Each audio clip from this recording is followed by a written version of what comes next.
With the ugly truth of the reentry process being told, it's important to also highlight the beautiful parts of these guys' reentry process while in the Indiana Department of Corrections. All of these things have been beneficial, as a resourceful situation for me, and as well as not just in the reentry center, but once I get out. I definitely believe it's doing what it should be doing, which they offer us the tools. Now it's up to us whether or not we use them. It was very simple, but it was the most prolific thing that anybody told me since I've been at the reentry center is it's what you make of.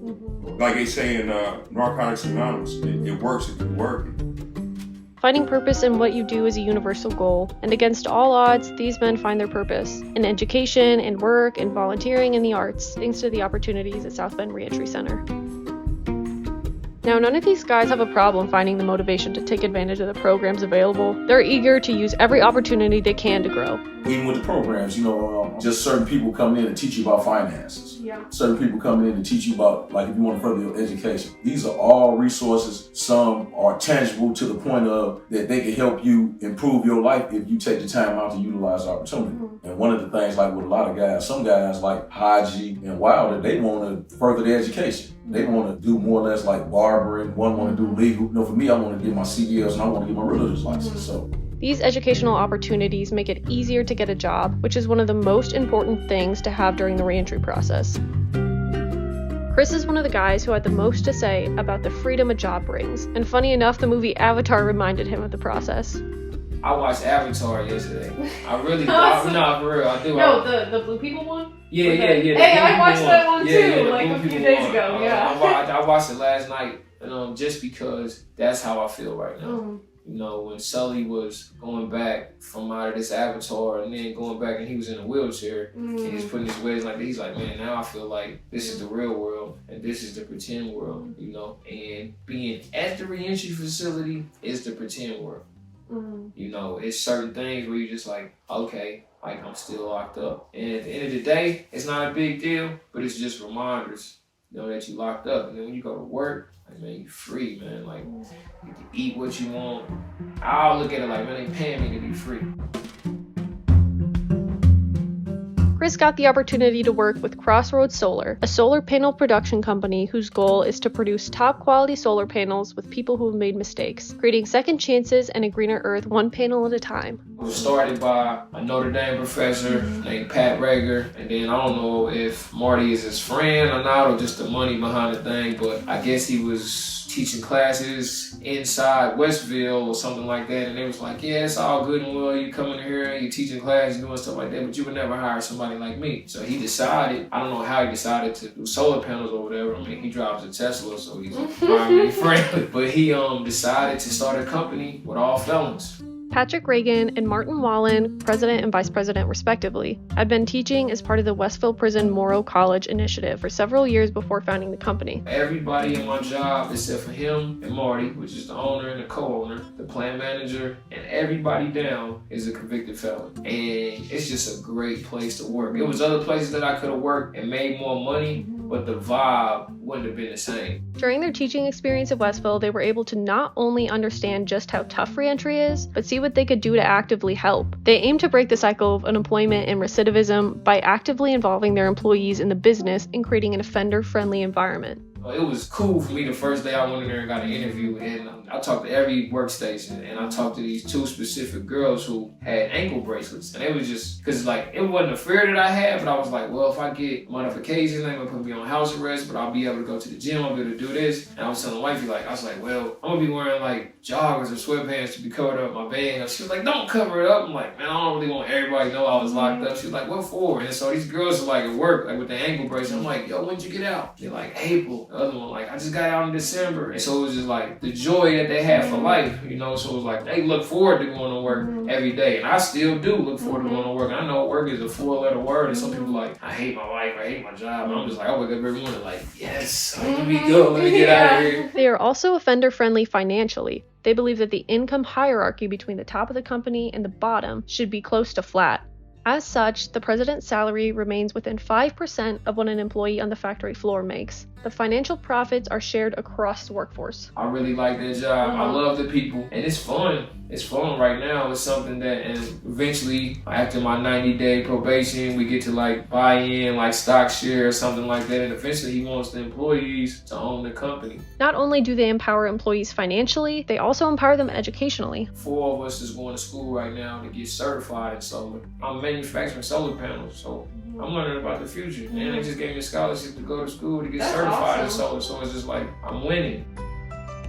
Jerome has a similar positive experience with Goodwill, the popular resale company. I'm working basically a entry-level position at Goodwill, but it's temporary, you know. Goodwill Industries is the nation's largest nonprofit provider of job training services, which puts them in the unique position to lead the successful reintegration of previously incarcerated individuals. And it says despise not small beginnings, but really it's not really small, it's really big for me. Because, you know, I think a lot of times when people, they get a little too uppity, you gotta remember where you came from. Like, I was in the joint. Like, I was literally just locked up. Now I call it portals to freedom.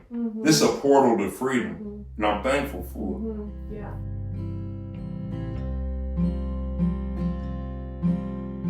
For some of the guys, their job experiences have granted them the freedom to explore the arts. I usher at the South Bend Civic Theater, being able to go see these plays and then also help people. You know, because when you help anybody, you help yourself, you know. And then just also being able to go see plays at like the Morris Performing Arts Center, and these are like the Broadway plays. So it's like, I'm from 31st and Broadway in Indianapolis, Indiana, which is the Mapleton Fall Creek district is like one of the most notorious, crime-ridden, violent ghettos in Indianapolis. And it's like, I never would have thought that I would be enjoying a Broadway play. Just sitting here like, oh snap, like this is really nice right here. So to be able to go get that culture and not feel any less than myself, but feel like more of myself. Some of them have volunteered at the theater. I donate time. I spend time at the Civic Center ushering when they have plays, like myself and other guys. We donate time there. Because anybody that's worth their salt wants to contribute. You don't just want to sit back and just, what they call it, lump on a log, whatever it is. You want to contribute, and this allows you to contribute. Chris specifically has found not only joy in volunteering and working in the community, but validation in how the community has responded and treated him. Volunteering at, it was this thing called Shortcakes on the Blacktop. It was like the Cathedral St. James, First Press, and all these churches, just going down there and being with those people, being in this tent, serving these shortcakes all day, and then just how they treated us. They treated us like they were just so welcoming and just loving, and just like, it's a term that people don't use for people these days, but just godlike. That's how those people was, and they had no clue where we was from at all. They didn't even ask. And then later on, I think they might have found out where we was from, and they still didn't treat us any different. And it was 2 women specifically, Deb and Ashley. They worked at this place called I can't remember the name of the place, but it like helps parents who have children with disabilities, and they wrote the warden like a letter just talking about, it was like 5 of us that went, like what we really brought to, like they worked the whole time, we had to make them take breaks, and just the overall joy that they brought to the day. Just the fact that they use a word like joy for some hardened, quote unquote, criminals. You know, I've been locked up 20 years. It was somebody to be like, how do you have so much joy? Like, that's a miracle. That's something I gotta be like, man, thank God for, you know, because I could really be walking around like, y'all need some help. Nah, man, to show up and smile and work. Just being able to be out in the world versus behind prison walls is a blessing. As a matter of fact, it's another place called Reigns of Life, where they got this horseback riding community for kids that got autism. That's what I was doing before I got a job. Like every Thursday, Friday, even some Saturdays when I didn't get a visit. Like that was like, I made that my job. I was out there, you know, quote unquote, they say it's manure, but you really out there shoveling shit. You know, that's really how it go. But I didn't care because like I was free. Like, man, you don't understand. Like I was behind a wall. Like I had only seen the top of trees for like 12 years of my life. With all the good energy among the guys, they've been able to work together and share opportunities. For example, both Chris and Jerome express themselves musically. Music is something that kept me alive, like writing, journaling. I've been journaling since I was like 22, and then writing music. I had never wrote a song until I got locked up, and then started playing the guitar like maybe 6 years ago. And you're a bassist? I played the bass, guitar, and I can play the drums, but I'm not a drummer. DJ all of it, but right now I'm really more focused on the bass and songwriting. Like I've written over 300 songs since I've been incarcerated. They were able to collaborate musically while at the South Bend Reentry Center. Just the other day ago, we were blessed to be able to go to Unity Cafe to perform. At Sam's Unity Cafe, like that's the first public show that I've ever played. Straight thing, was able to perform. And then for Jerome to be, he knew Sam through the book club, whatever, and then for him to keep, he wasn't pastoring all things, but just shameless self-promotion about like, yeah, we can come play a show. She's like, yeah. And so we probably played like 4 or 5 songs before I took a break.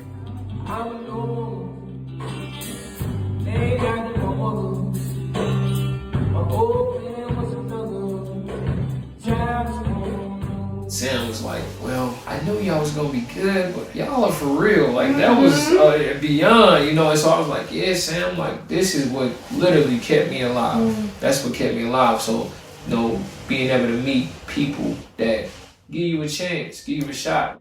Being able to perform their music live outside of prison walls was meaningful to the reentry process. We passed by Westville, and that was like a reminder where we came from. Like, you don't want to go back to it, but not only that, being on the other side of the fence to help those who are in that situation, because you know what it's like, you know? In the next episode, all of the guys tell us more about how they connected with each other, with friends, and with family through their time at the South Bend Reentry Center. This is Voices of Reentry.